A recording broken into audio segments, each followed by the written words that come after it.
बच्चों, कैसे हैं आप? आज हम पढ़ने वाले हैं आपकी पाठ्य पुस्तक का पाठ 14वां, जिसका नाम है इच्छा पूर्ति। इस पाठ में हम पिता पुत्र के बारे में जानकारी लेंगे जो अपनी अपनी परिस्थिति से खुश नहीं हैं, और जब उनकी परिस्थिति बदल जाती है तो उनके साथ क्या क्या होता है उसके बारे में हम पढ़ेंगे इस पाठ से। यह हास्य प्रहसन रविंद्रनाथ टैगोर की कथा का नाट्य रूपांतर है। नाटक के मुख्य पात्र पिता सुबल और पुत्र सुशील हैं। तो हास्य प्रहसन यानी कॉमेडी बोलते हैं, प्रहसन मतलब कॉमेडी। तो जो रविंद्रनाथ टैगोर जी द्वारा लिखा हुआ है, मगर उसका नाटक के रूप में मधुपंत जी ने इधर प्रस्तुत किया है। नाटक के मुख्य पात्र पिता सुबल और पुत्र सुशील हैं, जो दोनों ही अपने परिस्थिति से बिल्कुल खुश नहीं हैं और हमेशा यही सोचते रहते हैं कि काश उनकी परिस्थिति बदल जाती या भूमिका बदल जाती। यानी पिता पुनः बचपन पाना चाहते हैं और पुत्र सोचता है कि कितना अच्छा होता यदि वह पिता के समान बड़ा हो जाता। इच्छा रानी दोनों की इच्छाओं को जानकर उनकी इच्छा पूरी कर देती है। दोनों बदल जाते हैं। तब दोनों को प्रतीत होता है कि उनका निर्णय कितना गलत था। तो अब इच्छा रानी दोनों के मन की बात जान जाती है और फिर वो उनकी मनोकामना या इच्छा पूरी कर देती है। इच्छा रानी यानी जो आपकी इच्छाएं पूरी करती है। पात्र परिचय देखिए, अब इसमें कौन कौन से कैरेक्टर हैं। सूत्रधार सुबल पिता के रूप में, सुशील पुत्र के रूप में। फिर जब वो उनकी जो परिस्थिति है वो बदल जाती है, तब बालक सुबल पुत्र बन जाता है, पिता सुशील पिता। और भी इसमें कई कैरेक्टर हैं। इच्छा रानी, आनंदी बुआ, मास्टर जी, कुछ बुजुर्ग व्यक्ति, राहगीर यानी राह पे चलते हुए लोग व्यक्ति, और बालक। सूत्रधार जीवन में हम सभी अपनी अपनी परिस्थितियों से असंतुष्ट रहते हैं। तो जीवन में हम सभी लोग, कोई भी व्यक्ति क्यों ना हो, वह सभी अपनी अपनी परिस्थितियों से, यानी जो भी हम लोग कर रहे हैं या हम हैं, वो जिस भी स्थिति में हैं उससे हम खुश नहीं हैं। आमतौर पर सभी को अपनी स्थिति से शिकायत रहती है। तो नॉर्मल सी बात है कि सब लोग जिस भी स्थिति में हैं, जैसे भी हैं, उस स्थिति में वो खुश नहीं है। हमेशा शिकायत करते रहते हैं, मैं ऐसा ही क्यों हूँ, मुझे वो क्यों नहीं बनाया, भगवान ऐसा ही क्यों है, वैसा ही क्यों है। इस नाटक के मुख्य पात्र पिता सुबल और पुत्र सुशील दोनों ही अपनी परिस्थिति से संतुष्ट हैं, असंतुष्ट हैं। वैसे भी दोनों पात्र अपने अपने नाम के विपरीत गुण वाले हैं। तो ये दोनों पात्र अपने नाम से बिल्कुल अलग हैं। सुबल शरीर से दुर्बल है और सुशील के स्वभाव में सौम्यता, यानी जो अच्छा कह सकते हो, सौम्यता मतलब अच्छा, कहीं से भी अच्छा ही बोलना, कहीं से भी नज़र नहीं आती। तो देखते हैं सुशील आज किस उधेड़ बुन में है, यानी किस विचार में है। सुशील आज स्कूल से छुट्टी पा जाऊं तो बड़ा मज़ा आ जाएगा। तो अब सुशील सोच रहा है कि आज स्कूल से छुट्टी मिल जाए तो बहुत मज़ा आएगा। रोज़ वही स्कूल, वही बस्ता, वही शिक्षक, वही पुस्तक। मैं तो ऊब गया हूँ, मैं तो परेशान हो गया हूँ रोज़ रोज़ की एक ही दिनचर्या से। यानी रोज़ रोज़ एक ही चीज़ करने से मैं परेशान हो गया हूँ, ऊब गया हूँ। और ऊपर से भूगोल की परीक्षा, भूगोल यानी ज्योग्राफी, ऊपर से ज्योग्राफी की परीक्षा है, एग्ज़ाम है। ना ना, ये सब मेरे बस की बात नहीं है। ऐसा करता हूँ, पेट दर्द का बहाना बनाता हूँ, दिन भर चादर ओढ़कर लेटा रहूँगा, शाम को दर्द ठीक हो गया कहकर मोहल्ले में होने वाली आतिशबाजी भी देख लूँगा, खूब मज़ा आएगा। तब सोच रहा है सुशील कि स्कूल जाने का तो मन नहीं है, तो पेट दर्द का बहाना कर देता हूँ और दिन भर बिस्तर पे चादर ओढ़े पड़ा रहूँगा और शाम को बोल दूँगा कि मेरा पेट दर्द ठीक हो गया है। और फिर जो मोहल्ले में आतिशबाजी होगी, जो पटाखे फोड़ना आतिशबाजी को बोलते हैं, जो भी आतिशबाजी होगी वो देख लूँगा, खूब मज़ा आएगा। सुबह, सुशील आज स्कूल नहीं जाओगे? सुशील, आह पेट में दर्द है। तो देखो अब पिताजी पूछ रहे हैं कि स्कूल नहीं जाओगे? नहीं, आज मेरे पेट में दर्द है, बेटा कह रहा है। सुबह, स्कूल के नाम से पेट में दर्द, आज इसे सबक सिखाकर ही रहूँगा। अब पिता को पता है कि पुत्र बहाना बना रहा है, तो अब वो उसे सबक सिखाएंगे। ओह पेट में दर्द है, तब तो आज कहीं भी जाना ना हो सकेगा। तो पेट में दर्द हो रहा है तो आप तो कहीं नहीं जा पाओगे आज, स्कूल भी नहीं और शाम की आतिशबाजी भी नहीं। तो पिता को पता है कि वो स्कूल नहीं जाना चाह रहा है, इसलिए बहाने बना रहा है, तो वो शाम को भी नहीं जा पाएगा कहीं। चलो आतिशबाजी देखने हरी यानी जो उनका नौकर है वो अकेला ही चला जाएगा। तुम्हारे लिए लेमन जूस भी ले रखे थे लेकिन आज नहीं।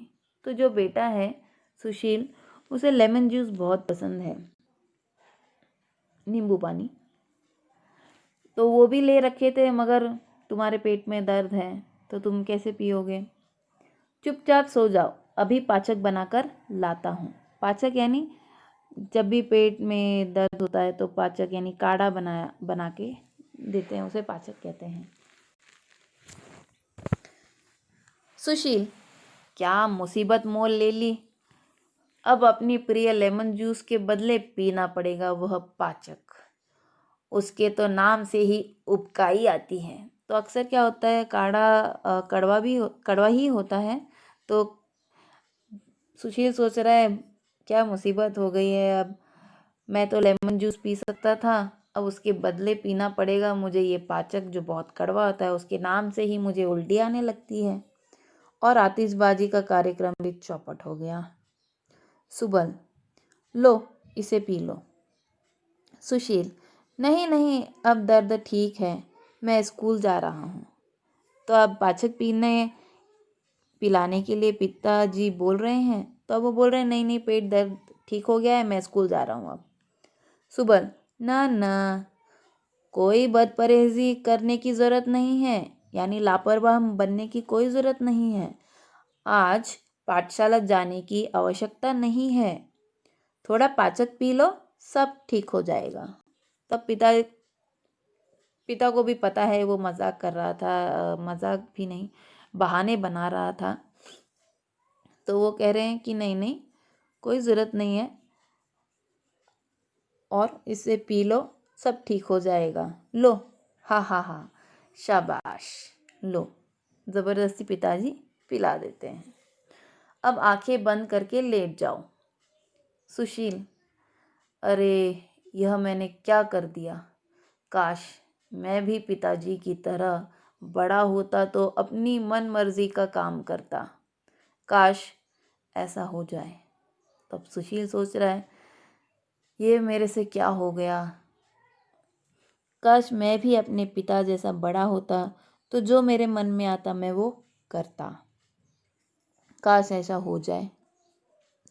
सुबल, सब समझता हूँ, पेट दर्द की बहानेबाजी, स्कूल के नाम से काम चोरी और समय की बर्बादी। तब पिता को सब पता है कि वो बहानेबाजी कर रहा है, बहाने बना रहा है पेट दर्द का। स्कूल के नाम से सब कुछ शुरू हो जाता है, पेट दर्द हो, बीमारी हो, और काम चोरी करते हैं और समय की बर्बादी करते हैं। मेरे माता पिता मुझे इतना प्यार करते थे पर मैं पढ़ ही नहीं पाया। तो अब पिताजी सोच रहे हैं कि मेरे मम्मी पापा मुझसे कितना प्यार करते थे मगर मैं नहीं पढ़ पाया। पढ़ने का महत्व तो अब समझ में आता है। तो अब पिता सोच रहे हैं कि पढ़ने का महत्व अब समझ में आ रहा है। काश मेरा बचपन लौट आए तो मैं ज़रा भी समय व्यर्थ ना करूं। तो वो भी चाहते हैं कि उनका बचपन वापस लौट आए और वो समय की बर्बादी ज़रा भी ना करें। मन लगाकर खूब पढूं, दादी से कहानी भी ना सुनूं और देर रात तक दीपक जलाकर पाठ याद करता रहूं। काश वह बचपन फिर से मिल जाए तो अब पिता सोच रहे हैं कि काश वही बचपन दोबारा मिल जाए तो मैं अपना थोड़ा सा भी समय वेस्ट नहीं करूँगा, ज़ाया नहीं जाने दूंगा, मन लगाकर पढ़ूंगा, दादी से कहानियाँ भी नहीं सुनूंगा, देर रात तक पढ़ूंगा दिया जलाकर। काश वही बचपन वापस मिल जाए। सूत्रधार सूत्रधार यानी जो नरेटर है। जब पिता पुत्र मन ही मन अपनी स्थिति से खिन्न और असंतुष्ट होकर अपनी अपनी उम्र बदल जाने की कामना कर रहे थे, उसी वक्त इच्छा रानी उधर से गुजर रही थी। तो जब पिता पुत्र दोनों इच्छा कर रहे थे, अपने मन में यह कामना कर रहे थे कि काश हम दोनों की जो परिस्थिति है वो बदल जाए तो कितना अच्छा हो। और जब ये सोच रहे थे या इच्छा कर रहे थे, कामना कर रहे थे, तब उसी वक्त जो इच्छा रानी है वो वहाँ से गुजर रही थी। उसने सोचा क्यों ना कुछ दिनों के लिए पिता पुत्र दोनों की इच्छा पूरी कर दी जाए। दूसरे दिन पिता सुबह बच्चों की तरह उछलते कूदते बिस्तर से उठे और दिन उन्हें देर रात तक नींद नहीं आती थी और सुबह वे उठ न पाते थे। आज उनकी सारी सुस्ती और दाढ़ी मूंछ गायब थी। तो इच्छा रानी ने उनकी जो कामना है वो पूरी कर दी थी। अब जो पिता है वो बच्चे बन चुके थे और सुबह उछलते कूदते उठते हैं और जो उनकी दाढ़ी मूंछ है वो गायब हो जाती है, सारी जो सुस्ती होती है वो गायब हो जाती है। अब देखो दूसरा दृश्य सूत्रधार नेपथ्य से यानी बैक स्टेज से। उधर बालक सुशील जो उपद्रव करते हुए उठता था, उठ ही नहीं पा रहा था। शरीर शिथिल था, रात में पहने कपड़े बदन में फंस गए थे। पिता में परिवर्तित सुशील बगल के कमरे में अपने पिता सुबल जो अब पुत्र बन गए थे के उपद्रव से परेशान हो रहा था, खींच रहा था। दोनों की इच्छा तो पूरी हुई, किंतु क्या वे सुखी हुए? तो अब देखो जो पुत्र है जब वो उठता है तो शरीर दर्द होने लगता है। फिर जो उन्होंने कपड़े पहने थे वो शरीर में फंस गए थे क्योंकि वो छोटे थे, अब वो बड़े बन चुके थे। तो जो बाजू के कमरे से आवाज़ आ रही थी, जो उसके पिता हैं वो पुत्र बन चुके थे, वो जो शोर मचा रहे थे, उपद्रव कर रहे थे, उससे वो परेशान हो रहा था। अब देखते हैं कि दोनों की जब परिस्थिति बदल गई है, क्या दोनों खुश हैं? पिता सुशील, आहा, मैं आज़ाद हो गया, पर ये तन मन सब शिथिल यानी ढीला क्यों हो गया? ओह, यह कपड़े दम घुटता है। कुर्ता फाड़ देते हैं वे, पर मुझे वह खुशी क्यों नहीं मिल रही? मेरा उत्साह कहाँ चला गया? अब सुशील सोच रहा था कि मैं बड़े होने पर ये करूँगा वो करूँगा, मगर जो वो बचपन में उत्साह होता है बच्चों में, वो उत्साह ही नहीं रहा था, वो खुशी ही नहीं मिल रही थी बड़े होने के बाद भी। मैं सोचता था बड़ा होकर अपनी इच्छा अनुसार पेड़ पर चढ़ूँगा, मन माने फल तोड़ूँगा, पोखर में तैरूँगा यानी तालाब में तैरूँगा, दिन भर घूमता रहूँगा, जब मन चाहे तब वह घर वापस आऊँगा, कोई रोकने टोकने वाला न होगा। पर अब पेड़ पर चढ़ने की इच्छा ही नहीं हो रही है। जलकुंभी वाले तालाब में कूदूंगा तो कहीं बुखार न चढ़ जाए। जाने क्यों बदन टूट रहा है। चलो चटाई बिछाकर यहीं लेट जाता हूँ। तो अब जो सुशील ने सोचा था कि मैं बड़ा होने के बाद ये करूँगा, घूमूंगा, घर ही नहीं जाऊंगा, अब मुझे कोई टोकेगा ही नहीं, तालाब में दिन भर तैरता तैरता रहूँगा, मेरी मन इच्छा से मैं फल तोड़ूंगा, पेड़ पर चढ़ूंगा, दिन भर घूमूंगा। तो अब उनकी इच्छा ही नहीं हो रही है। जब वो तालाब के बारे में सोचते हैं तो उन्हें लगता है कि कहीं मुझे बुखार ना चढ़ जाए। फिर शरीर में दर्द है, ऐसा उन्हें लग रहा है, दर्द है, बदन टूट रहा है। तो अब वो क्या करते हैं, चटाई बिछाते हैं और लेट जाते हैं। आज ये मन उखड़ा उखड़ा सा क्यों है, खेलने कूदने का दिल भी नहीं करता। अब वही सोच रहे हैं कि मन बहुत ऐसे उखड़ा सा है, परेशान सा है, खेलने कूदने का मन भी नहीं कर रहा है। पर एकदम खेलना छोड़ देना भी ठीक नहीं है, हाथ पैर जकड़ जाएंगे। तो आपने देखा होगा कि कई दिनों तक हम खेले ना या कई सालों तक खेले ना तो कैसे शरीर जकड़ जाता है। फिर बाद में जब खेलेंगे तो वो दर्द होने लगता है। तो यही सोच रहे हैं कि मैं अगर बीच में ही छोड़ दूंगा खेलना तो मेरा शरीर जकड़ जाएगा। चलो पेड़ पर चढ़ता हूँ। अब सोच रहा है कि चलो पेड़ पर ही चढ़ जाता हूँ। अब देखो, सुशील जो अब पिता की उम्र का है, पेड़ पर चढ़ने का बार बार प्रयास करता है पर चढ़ नहीं पाता। जब उसकी हिम्मत जवाब दे देती है तो एक डाल पकड़कर लटकता है, डाल ही टूटकर गिर जाती है। वह भी साथ ही धड़ाम से गिरता है। आसपास से गुजरते यात्री कटाक्ष करते हैं, यानी उसके बारे में बातें करते हैं। एक यात्री, देखो आसपास से गुजरने वाले लोग, पहला यात्री, देखो देखो उस बूढ़े को, उम्र हो गई 55 पर काम है ऐसे हैं जैसे हो बचपन। तब वो यात्री कह रहा है, उम्र हो गई है इनकी, इतने बूढ़े हो गए हैं, मगर बच्चों जैसे काम क्यों कर रहे हैं। दूसरा यात्री, बूढ़ी घोड़ी लाल लगाम, हा हा हा। तो ये एक मुहावरा है, इसमें कहते हैं बूढ़ी घोड़ी लाल लगाम मतलब सिर्फ तन बूढ़ा हो जाना, मन तो जवान है, यानी शरीर बूढ़ा हो गया है मगर मन तो जवान है।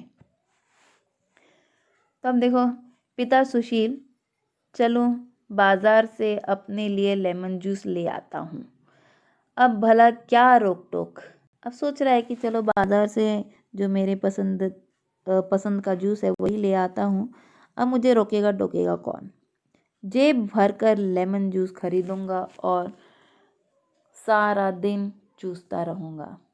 तो लेमन जूस, यहाँ पे टॉफ़ी चॉकलेट की बात हो रही है। कोई मना करने वाला नहीं।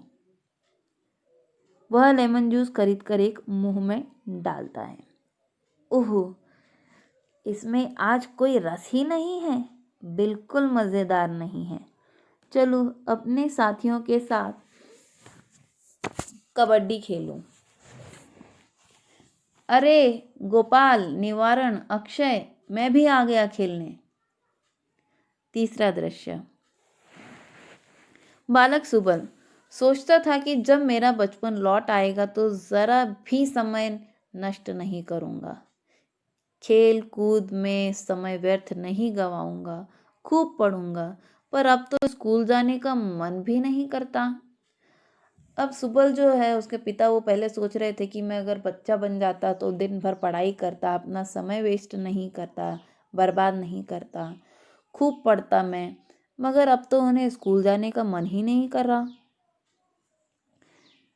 पिता सुशील, अरे तुम अभी तक स्कूल के लिए तैयार नहीं हुए। बालक सुबल, पेट में दर्द है, पाठशाला नहीं जा सकूंगा। अब जो सुशील बहाने बना रहा था पहले बचपन में, अब वही बहाने जो उसके पिता है, जो बच्चे बन चुके हैं, वो भी वही बहाने बना रहे हैं।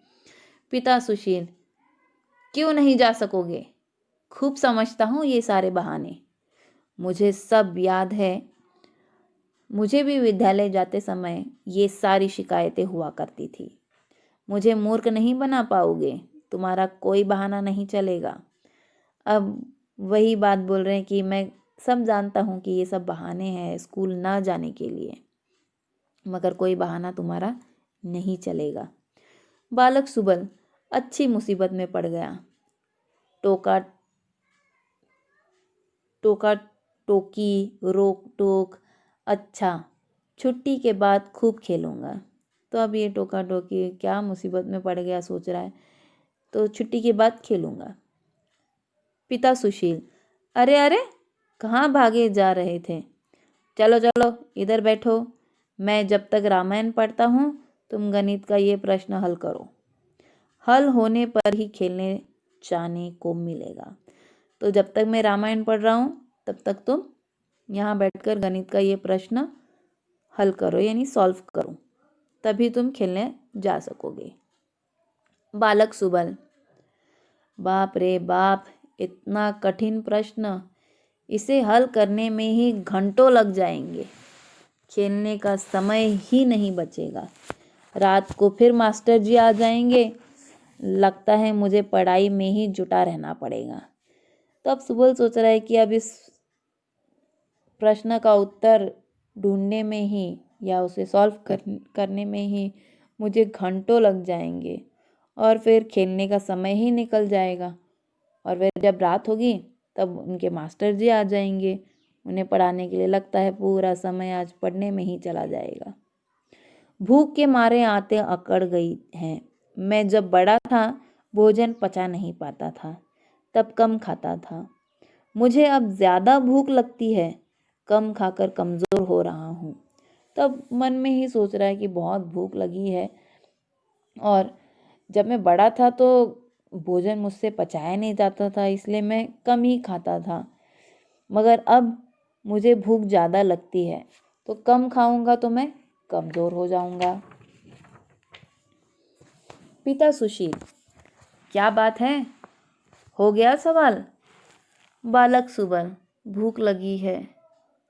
पिता सुशील, पढ़ते वक्त भूख प्यास सारे बहाने मौजूद हैं, तुम्हें ज़्यादा खाना हजम ही नहीं होता था, याद है ना, इसलिए कम खाना ही अच्छा है।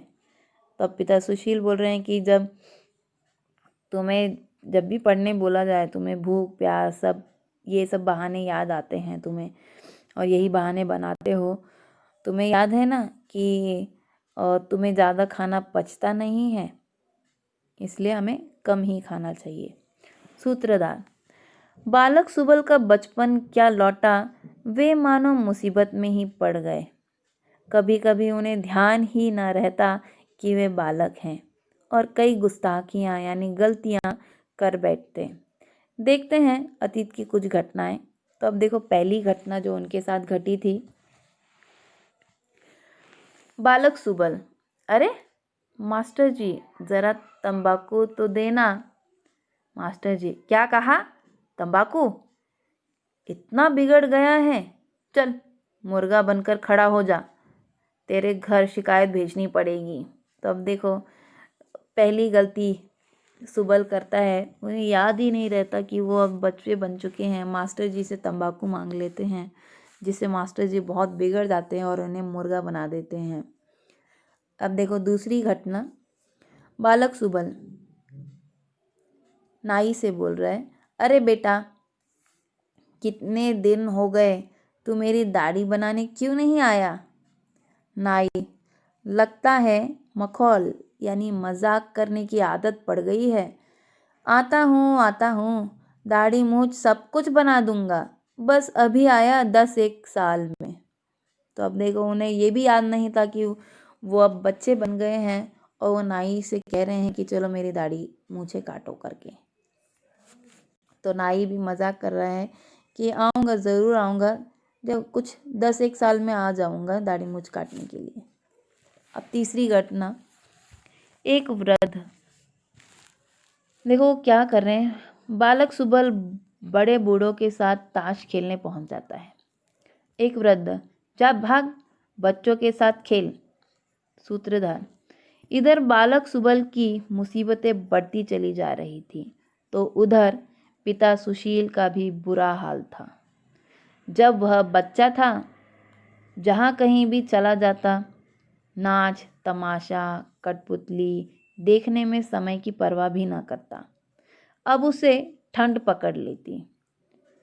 तालाब में स्नान करता तो शरीर अकड़ जाता। पूर्व अभ्यास के कारण सुबह उछलकर बिस्तर से उतरता तो हड्डियां चरमरा जाती। कभी भूल जाता कि वह बूढ़ा हो गया है और बचपन के बजाय बचपन में लौट आता। तो अब देखो, ऐसी कई घटनाएं उनके साथ घटती हैं। उन्हें याद ही नहीं रहता कि वो उनकी जो भूमिका है, उनकी परिस्थिति है, वो बदल गई है। तो ऐसी कई मुसीबतों का सामना उन्हें करना पड़ा था। तो वो सोच रहा है कि जब वो बच्चा था तो कहीं पे भी चला जाता था, चाहे वो नाच हो, तमाशा हो, कठपुतली हो, समय की परवाह नहीं करते थे, समय नहीं देखते थे। पर अब वो ज़्यादा देर बाहर रहे तो ठंड पकड़ लेती है। तालाब में नहाए तो शरीर अकड़ जाता है। तो पहले बिस्तर से उतरता तो उछल के उतरते तो हड्डियाँ चरमरा जाती हैं, यानी बजने लगती हैं। कभी भूल जाता है कि वो बूढ़ा हो गया है। चलो अब देखते हैं चौथी घटना, आनंदी बुआ। देखो अब क्या हो रहा है। आनंदी बुआ सिर पर पानी की गगरी लेकर जाती हुई। तो आपने देखा होगा कृष्ण आज भी लोग मटके से पानी भर के लाते हैं दूर दूर से, जहाँ पानी नहीं है, लोगों के पास अवेलेबल नहीं है, तो वो दूर से भर के लाते हैं। तो बता रहे हैं कि आनंदी बुआ जो है वो पानी की जो गगरी है वो लेकर आती हुई या जाती हुई पिता सुशील कंकड़ फेंक कर घड़ा फोड़ देता है। तो वो जो मटका है कंकड़ फेंक कर फोड़ देता है। आनंदी बुआ गुस्से में, कुछ तो शर्म कर, बूढ़ा हो गया है पर हरकतें ऐसी जैसे बच्चे से भी गया गुजरा हो। देखो देखो जरा इसके कर्म। तो आनंदी बुआ को बहुत गुस्सा आता है, इतना बूढ़ा हो गया है और तू बच्चों जैसे मेरी गगरी फोड़ रहा है, बच्चों जैसे काम कर रहा है, कुछ तो शर्म कर। राहगीर, अभी तेरे माता पिता से शिकायत करते हैं। तो अब जो आते जाते लोग हैं वो बोल रहे हैं कि अभी बताते हैं तेरे माता पिता को, तेरी शिकायत करते हैं। तो अब वो माफ़ी मांग रहे हैं। अब देखो पांचवी घटना, माली। खेत से खरबूजा चुराता हुआ पिता सुशील पीछे पीछे माली दौड़कर पकड़ता है। माली, बूढ़ा हो गया पर शर्म नहीं आई, चोरी करता है। मांग लेता तो तेरी उम्र का लिहाज कर मैं तुझे खरबूजा न दे देता क्या। तो अब जो सुशील है, जो बचपन में किया करते थे कि खरबूजा चुराना, ये छोटे जब बचपन में बच्चे अक्सर खेतों से ये कुछ ना कुछ ले आते हैं तोड़ के, वैसे ही सुशील भी तोड़कर लाता है, मगर उसे याद नहीं रहता कि अब वह बदल गया है, वो बड़ा हो गया है। तो जो माली है उसे देख लेता है, तो वो कह रहा है कि शर्म नहीं आती, इतने बूढ़े हो गए हो फिर भी चोरी करते हो। अगर तुम मांग लेते तो मैं तुम्हारी उम्र का लिहाज करके तुम्हें दे देता। फिर सुशील माफ़ी मांगते हैं। बालक सुबल, हे प्रभु, मुझे किस मुसीबत में डाल दिया। काश मैं अपनी पहली स्थिति में आ जाऊं। अब सुबल जो पिता है वो अब चाहते हैं कि मैं अपने पहले जैसा था वैसा बन जाऊं। काश मैं पहले की तरह वृद्ध और स्वाधीन हो जाऊं। तो पहले जो मैं वृद्ध था, बूढ़ा था, वैसा ही बन जाऊं और आज़ाद हो जाऊं। पिता सुशील, हे भगवान, मैं भी परेशान हो गया इस हुलिये से। काश मैं पहले की तरह छोटा बच्चा हो जाऊं, दौड़ूं, भागूं, खेलूं, कूदूं, मस्ती करूं। काश मेरा बचपन फिर से आ जाए। तो अब जो सुशील है, बेटा था जो पिता बन चुका है, अब वो बोल रहा है कि मुझे ये बड़े होने की जो परिस्थिति है वो नहीं चाहिए। मैं काश फिर से बच्चा बन जाऊँ पहले की तरह और भागूं दौड़ूं खेलूं कूदूं मस्ती करूं, मेरा बचपन वापस लौट आए, बस इतना ही चाहते हैं। इच्छा रानी का प्रवेश हो रहा है। तो इच्छा रानी का प्रवेश हो रहा है। तो इच्छा रानी, क्या तुम दोनों की इच्छाएं पूरी हो गई? दोनों दुहाई इच्छा रानी की, पूरी हो गई हमारी इच्छाएं, हमारी तमन्नाएं, हम तो भर पाए। हम जिस रूप में थे, हमारा वही रूप हमें फिर से वापस कर दो। तो आप इच्छा रानी का प्रवेश होता है, वो आती हैं तो वो उनसे पूछ रही हैं, क्या तुम्हारी इच्छाएं पूरी हो गई? तो वो कहते हैं, हाँ हमारी इच्छाएं पूरी हो गई, हमारे तमन्नाएं पूरी हो गई, बस अब जो हमारा जो रूप था, असली रूप था, वो हमें वापस कर दीजिए। इच्छा रानी, ठीक है, कल प्रातः उठने पर तुम अपने अपने पुराने रूप में हो जाओगे। इच्छा रानी उन्हें उनके लिए कामना करती है कि जो तुमने कहा है, यानी तुम बदलना चाहते हो, फिर बदल पाओगे, मगर कल सुबह पुराने रूप में वो वापस आ जाएंगे। बालक सुबल, आपकी बड़ी कृपा होगी इच्छा रानी। अंतिम दृश्य देखिए, इच्छा रानी चली जाती है उनकी इच्छा पूरी करके। सुबल, अरे मैं पहले वाले रूप में आ गया, झटपट पुराने कपड़े पहन लूं, लगता है अभी तक जो हुआ सपना था। तो जैसे ही अगली सुबह सुबल उठता है तो वो अपने पुराने रूप में वापस आ जाता है। जो पिता सुबल है वो वापस आ जाते हैं अपने असली रूप में, और उन्हें लग रहा है ये सब एक सपना था। सुशील उछलकर उतरता है, ढीली धोती फंस जाती है, लुढ़कता है।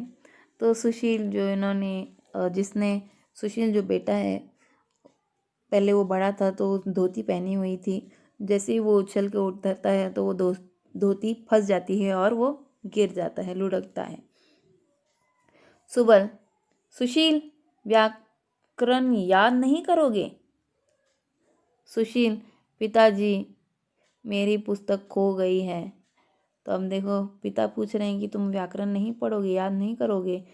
तो सुशील कह रहा है, जवाब दे रहा है कि मेरी पुस्तक जो है वो खो गई है। देखिए, रविंद्रनाथ टैगोर की कथा का नाट्य रूपांतर है, नाटक के रूप में इसे प्रस्तुत किया गया है। नाट्य रूपांतर किया है मधुपंत जी ने। मधुपंत जी, धन्यवाद।